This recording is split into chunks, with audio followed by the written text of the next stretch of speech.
You're listening to Passion Project, and I'm your host, Kat Margulis.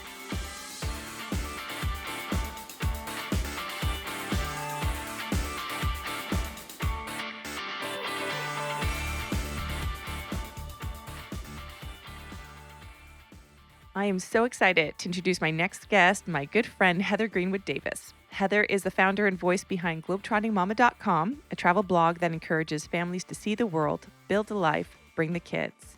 The former lawyer left private practice in 2007 to follow her passion for travel and storytelling. Today, she's a contributing editor at National Geographic Travel, a feature writer and columnist with the Globe and Mail, and a media personality on shows that range from The Social on CTV to National Geographic Channel. Heather's work appears in print, online, on television, and on radio around the world. Hi, Heather. Thank you for joining us on Passion Podcast. Hi, how are you? I'm good. So I'm really excited to have you. When I wanted to do this podcast, you were one of the first people to come to mind because you inspire me so much, and you're so doing what so many people wish they were doing. But you were a lawyer before. So tell me, how did this happen? How did you become a travel writer I think you were a lawyer before. Exactly. Well, before I was a lawyer, even, I was a journalist. So I actually moved from journalism to law to travel writing, which I don't think is something a lot of people do. People are usually smarter than that, stop at some point along the road, I guess. The short story is, I guess I was a kid who always wanted to work for a newspaper. I got there after journalism school, and I was really tempted out of it by the idea of trying something new. And I ended up on this career path that really didn't suit me, which I'm sure we'll talk about later. But, the decision to leave the law in 2007 was built almost entirely on the fact that it was keeping me from doing what I really love to do, which was writing. And so I eased into travel writing. I guess my first pieces were while I was still practicing law. So it was this slow and natural progression over about 5 years. And then suddenly I found myself as a travel writer. Oh, so cool. And what did the people around you think about you? You were in law and you're doing journalism. What did they Mhm. think about you embarking on this whole travel writing? You're going to be a travel writer now. Right. I guess the funniest thing about it is that there really weren't any sort of naysayers out there except for myself. Oh, And I think really? that's I love probably really that. common.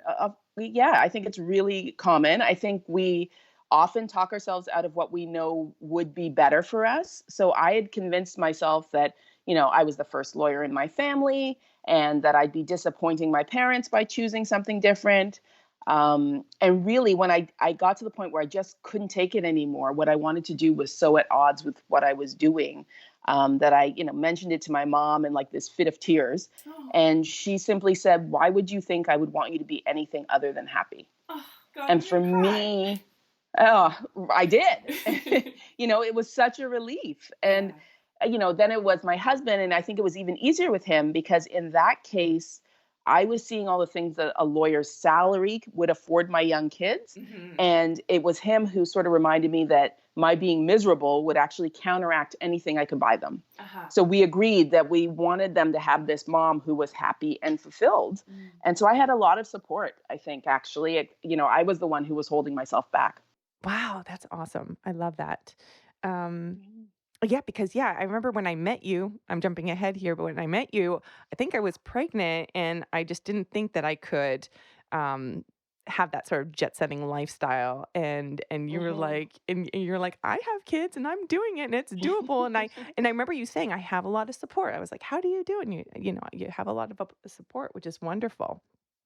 When did you Yeah. first get bitten by the travel bug?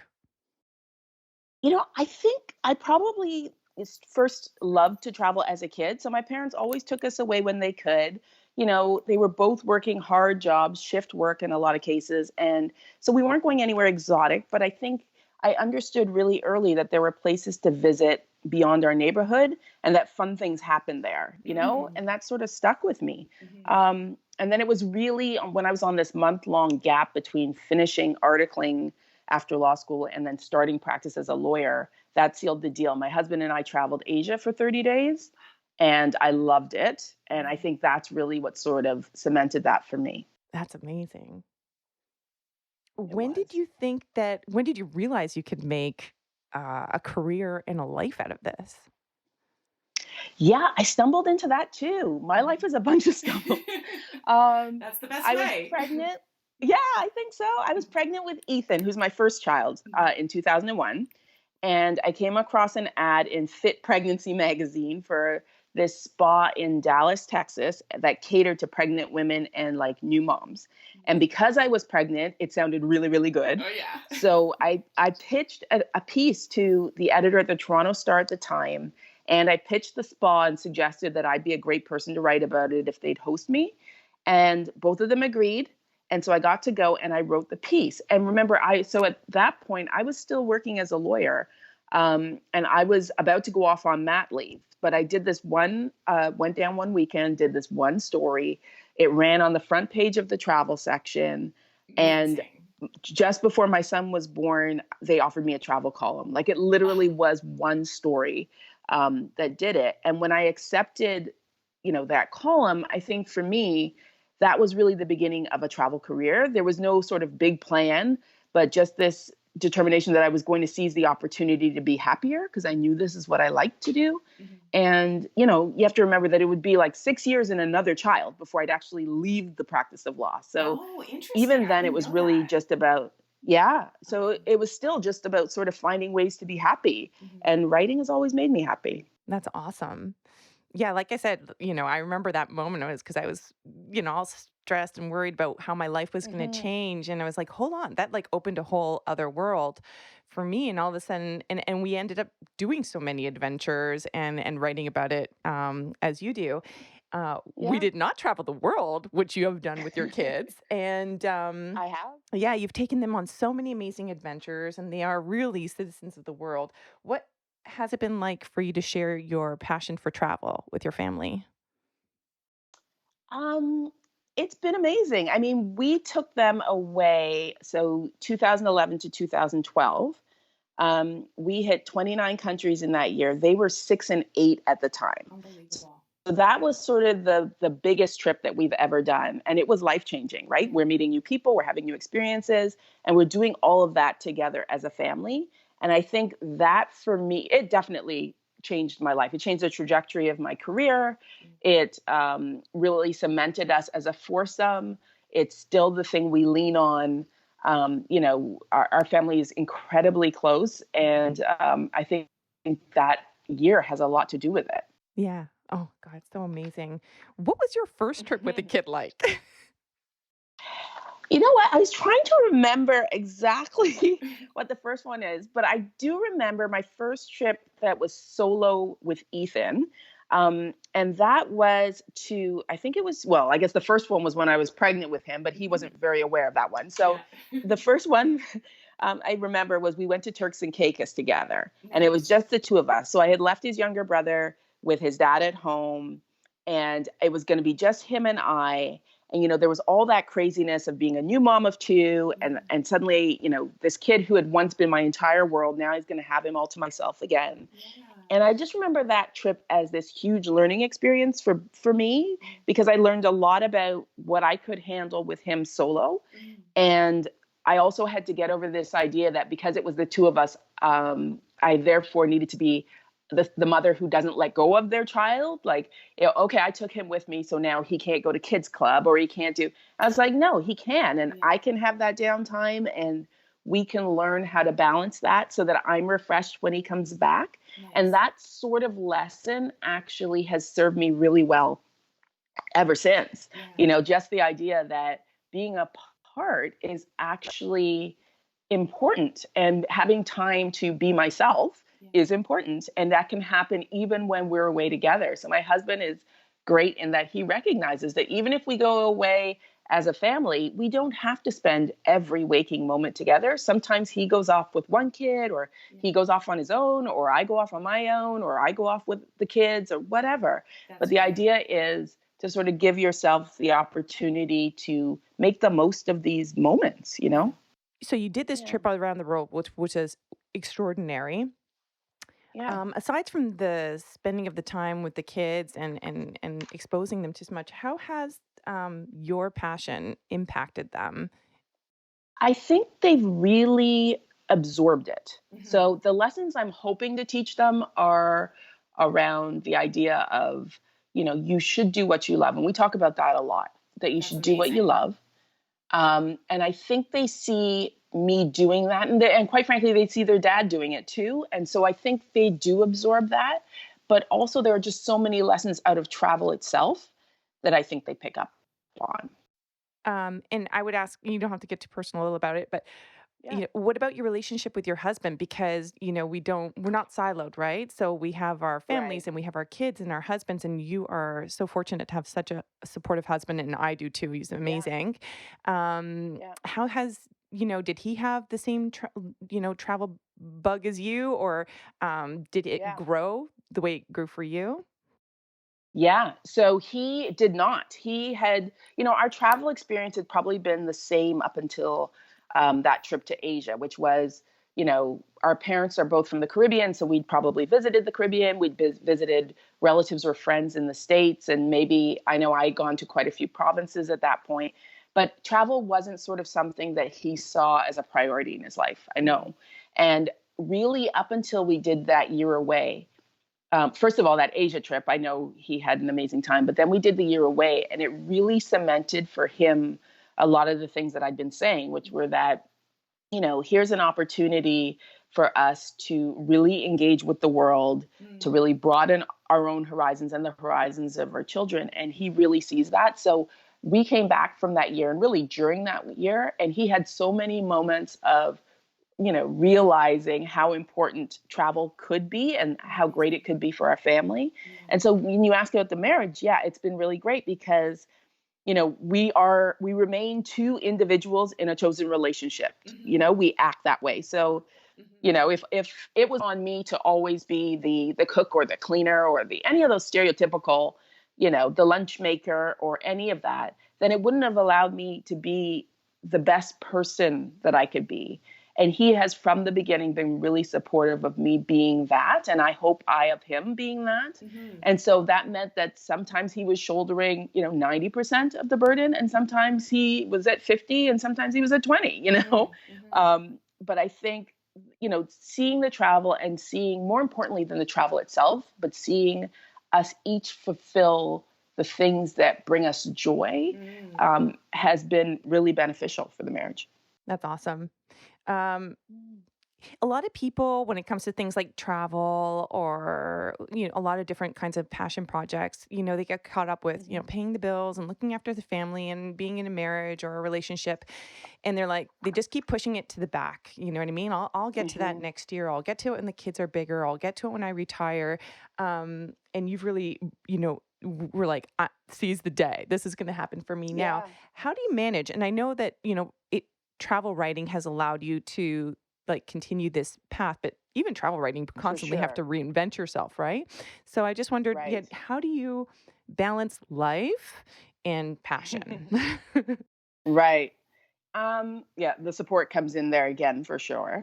Hmm. But I think part of it is, sort of what I was saying, that we've been sold this idea that parents are supposed to sacrifice everything for the kids. And I personally think it's ridiculous. That's amazing. You would never deny your kids the basic needs of life, or, you're always going to make sure that they're well taken care of. But I think you also owe it to yourself and to your kids to live the best life you can. So, you're teaching them through your actions, and I really take that seriously, and I want them to see that their mom is following a passion and is balancing that with being the best mom she can be when she's here or when she's away. And I mean, quite frankly, technology has been fantastic. It's really developed over the time that I've had kids. Mm. So, whereas before I left and I had to think about whether I call home, because Mm. if I call home and the 2 year old hears me on the phone, is that going to Oh, be more disruptive to my husband at home right. with him than it is going to make me feel better about having, heard him or Mhm. spoken to him? Like, I had to make those kinds of decisions. Yeah. But over the years, where now, they're a little bit older, or you've got, various technology, FaceTime or Mhm. WhatsApp or any of these tools, and they could also take some ownership over, I want to talk to mom right now and reach out to me. And that started from a very young age. It's just their normal, Yeah. So I think you teach people how to treat you in every facet of your life. Mm-hmm. And I think what the travel has allowed me to teach my kids, outside of all of the big things, was just the fact that I'm an individual who has needs and interests and passions. And my interests and needs and passions are as important as anyone else's. Mm-hmm. And they've really learned to respect that. And I think I'm really proud of the fact that they're those people. That's amazing. Traveling is one thing, writing is Mm-hmm. another. What do you love about sharing your travels with readers, and what do you hope they take away from your stories? I love everything about sharing it with the readers, because if I'm not sharing it, it's almost like I don't know if I could do it and not share it, to be honest with you. I try not to share everything. And I've had to be very careful about that, especially with the kids. They are, again, I have a really healthy respect for the fact that they are individuals and that they may not want every moment shared. So I've also given them a lot of say from a very young age into what we do share. But I do love the writing of it, because I think, first of all, it's a real privilege for me to be out there at all. I recognize that. Travel is not inexpensive. I'm able to do it in large part because I'm writing about it. And that means that I'm being hosted most of the time, if not always. I'm being paid for my stories, which is important. And so it allows me to do that. And I recognize not everyone has that luxury or that ability. And so I do feel a bit of a responsibility when I'm out there having those stories to bring people with me, especially the people who either feel that they couldn't do it and have the means, and the people who don't have the means and wish that they could. So I do feel that responsibility. I know even on our year away, we tried really hard to connect with the kids' school. We spoke when we came back to kids about the experience. It was really important to me that kids especially have those opportunities to sort of understand what's happening around them. And so I'm really proud of the fact that parents share my stories with their kids. And, now I've got kids who are, my own son is doing some travel writing, so travel vlogging. I know. But I love that, because I think, the more voices that are out there doing it, the better it is, the more people it's going to reach. And I believe so strongly that a lot of what travel is about isn't really just about, how many places you check off on a list. Like, it's about connecting with people while you're there and learning. And if those lessons can then be shared back home and can affect the way that we see other people, I think that's so important. That's amazing. That's amazing. You built your whole life around this. Now, do you ever get tired? Do you ever think like, I'm kind of done with this. I'm ready for something new, but now I'm like so invested in this. Right. Yeah. Yeah. I absolutely get tired. I'm tired right now. you know, um, but I joke that I'm, and it's only half a joke, that I'm basically unemployable at this point. Yeah. I mean, I love working at home and I love working for myself. Yeah. I have lots of amazing editors. I'm lucky, and who are open to me trying new things.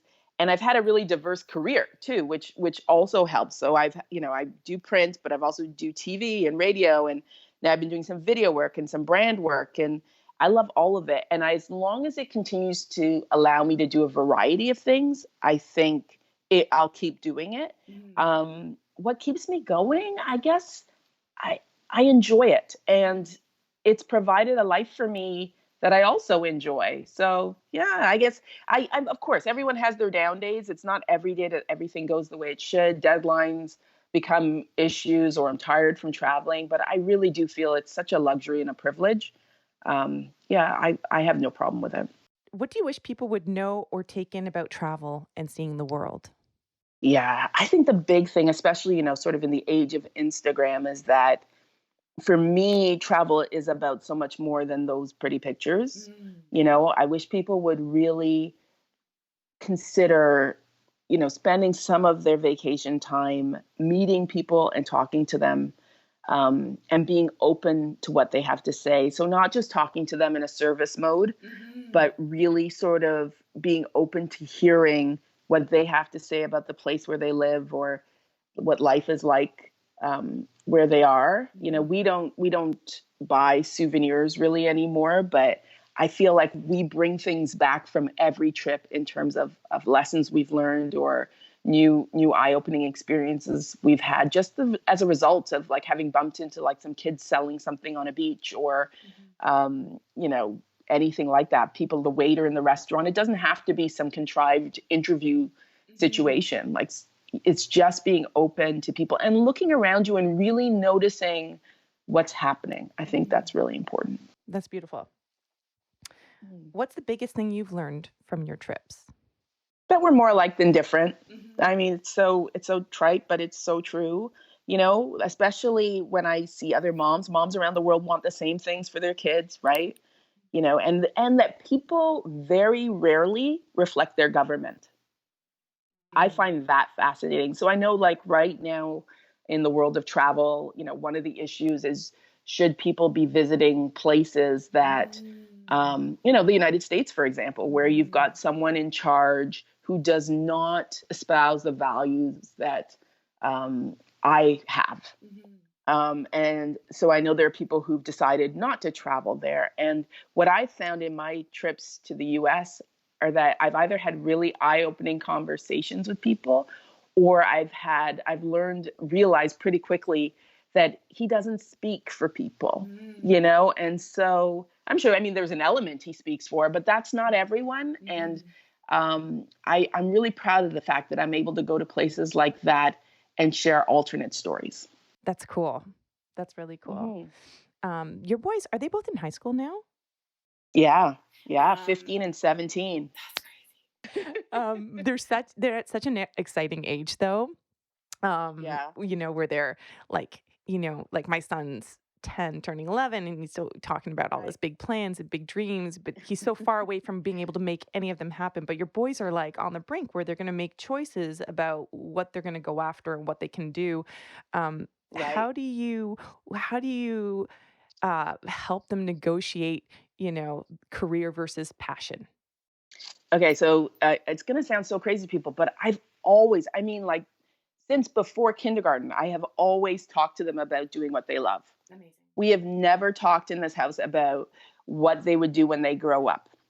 You know, it was always about what they love to do. And I guess what was fun, in fact, when they were little, I used to have them answer, you know, that whole "what will you be when you grow up" question with things like a chipmunk or an adult, you Yeah. know, because it's such a silly question Yeah. for a child, Yeah. you know. And so now that we're approaching sort of this university applications, my oldest Yeah. is there, um, and he has a pretty strong idea of what he wants to do, Mhm. but he also knows that we're completely okay with him changing his mind, Mhm. you know. And I've been in a career that sucked my soul, you know, and I really don't want that for them.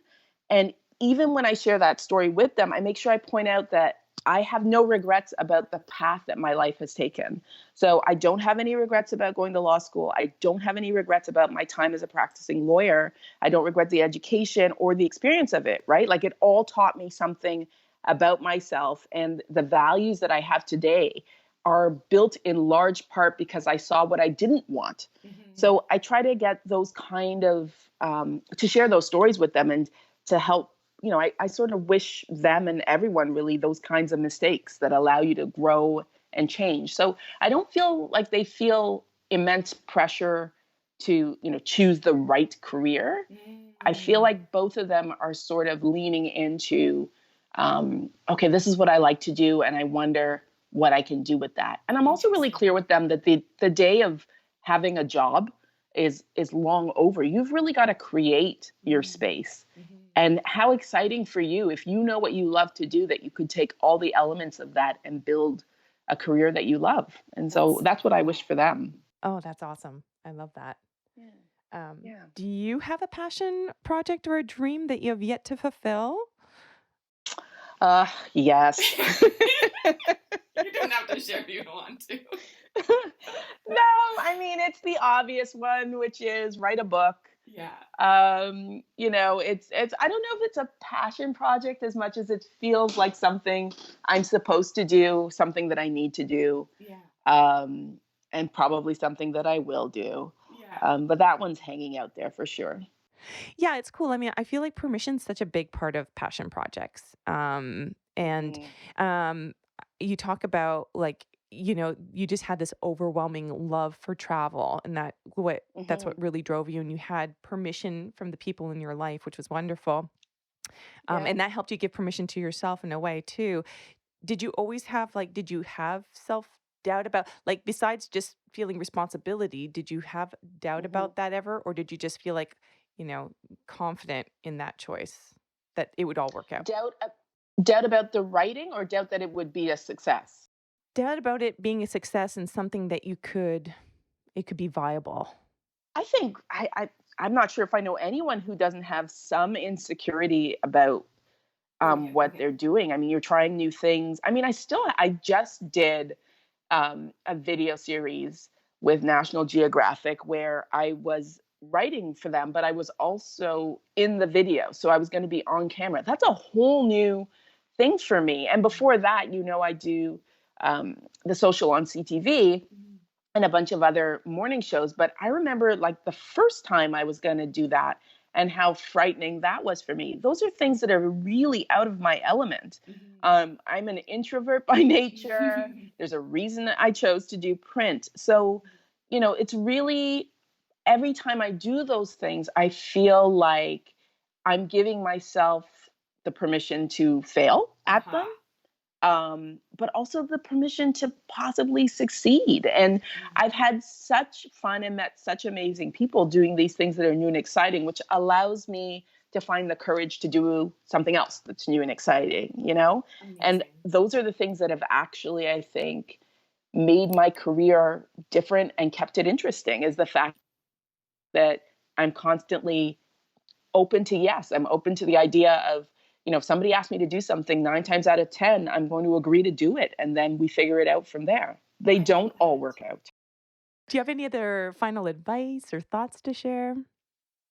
I guess the only advice I'd have is that people shouldn't wait, do some small part of whatever it is that you think would fulfill you. Do it now, do it right now, do it today. Time is so unforgiving. It's fast and it's finite. So people, I find, tend to put things off. And, the whole concept of a bucket list is wrong. You I need to love be you checking so things. much. It's so wrong. It suggests that you have the luxury of time, that you can afford to wait, and you don't know. You really don't know. So I'm really proud of the fact that I use the hashtag no regrets life all the time, and I'm really proud of that we try to seize as much as we can, seize the day, seize the opportunity, give things a shot, but you've got to do it now. So many memes in there. You are so awesome. Is there anything else that you'd really love people to know about you or anything that you're working on? Yeah, I guess, and I'm glad you asked that, because I think, especially because of social media, and I don't mean to rag on social media, I love it. But, I think people get the idea that everybody else's life is perfect, and my life is not perfect. Nothing that's happened in my life has gone in a straight line. Every decision I've made along the way has at some time felt uncomfortable, or I've been unsure about. I've had moments of self doubt. I've gone through depression. I've had financial struggles. I've worried about my children, about my husband, about my family, about myself. And I guess I'm proudest of the fact that despite that, I keep going, and that I feel like I've built this support team and this network that allows me to falter, and that I'm doing it. But I wouldn't want people to think, and I get that a lot. I get a lot of messaging that's sort of like, well, our lives aren't as perfect as yours. And I'm like, nobody's life is perfect. Yeah. Like, do not believe everything you see online. Yeah. Oh, God, you have to write this book, Heather, because you're so amazing. You're so amazing. You're Oh. incredible. So what are you working on next, or where can people find you? Yeah, after all of that berating of social media, you can find me on social media. Um, but what? I really do try. I try to share the travel. So Yeah. you don't get a ton, I don't think, of my day-to-day life, but I do try to share the travel. So on Twitter, I'm at Greenwood Davis. On Instagram, I'm at Heather GD. And the website's globetrottingmama.com. And then I'm doing this column with the Globe and Mail that answers readers' questions. So I'm excited about that. So if people have questions about travel that they want to have answered, then they can write to personalconcierge@theglobeandmail.com, and hopefully it gets featured, and then we can include that. But Amazing. yeah, as far as what I'm up to, I just finished doing a lot of travel through Canada, and we've got some warm weather travel coming up as winter approaches. So I'm excited about that. Awesome, Heather. Thank you so much. Congratulations on everything. So well deserved. And I know how hard you work. And Thank you you. are such an inspiration for moms and passion project people and just people in general. So just keep it up because we're watching and learning. Thank you. And congratulations to you, because I Thank you. think this is really important. I think Thank you. sharing these stories is really important. Thank you so much. That means a lot. All right, Heather, I'm going to let you get on with your next trip planning.